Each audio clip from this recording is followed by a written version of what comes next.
Hello everybody, this is Mr. Combs. At the beginning of this lesson, I asked you to look at a list of items and place each item in a box labeled literature or not literature. Then I asked you how you determined which items were in fact literature in your view and which were not. And as you placed each item on the literature or not literature list, you probably used a certain set of criteria. Maybe you felt literature should tell a story. If this were the case, a telephone book, a car repair manual, or even some poems by Emily Dickinson could not be considered literature. Perhaps you felt literature should be writing that is artistically arranged to be very formal, intellectual, and heavy. Charles Dickens and Hamlet would certainly be considered literature under this definition. Both are artistically arranged, the work of Charles Dickens and the play Hamlet by Shakespeare, and both deal with heavy formal subjects, death and family relationships and society ills. But a Harlequin romance or a story from Playboy would probably not be considered literature if you felt that it is writing that is artistically arranged to be very formal, intellectual, and heavy. If you felt literature is that which is written down, then you couldn't consider an anecdote performed by a storyteller or a joke examples of literature. Or if you thought of literature as consisting of words only, then Lizzo's song, which uses words and sound, is out, and so is a meme from Facebook, which uses words and visuals.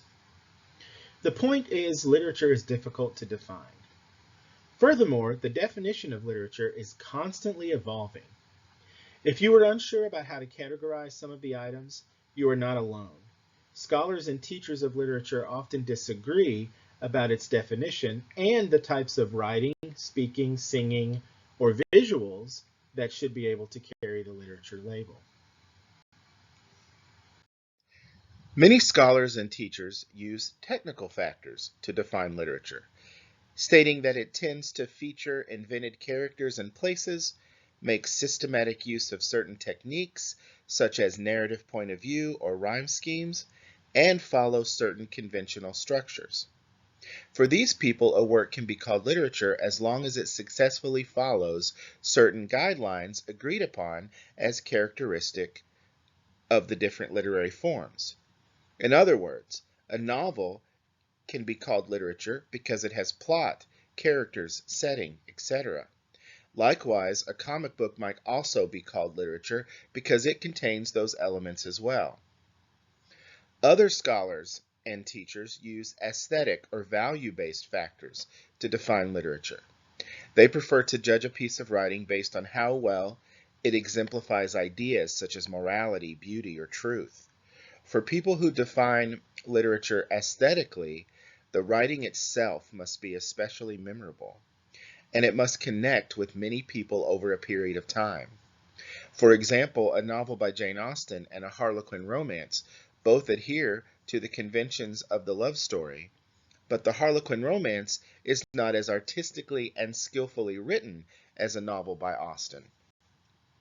A person who defines literature by considering technical factors would probably label a Harlequin romance as an example of literature, while a person who uses the aesthetic definition most likely would not.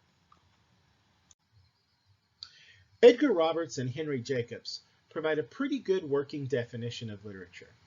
They define it as compositions that tell stories, dramatize situations, express emotions, and analyze and advocate ideas.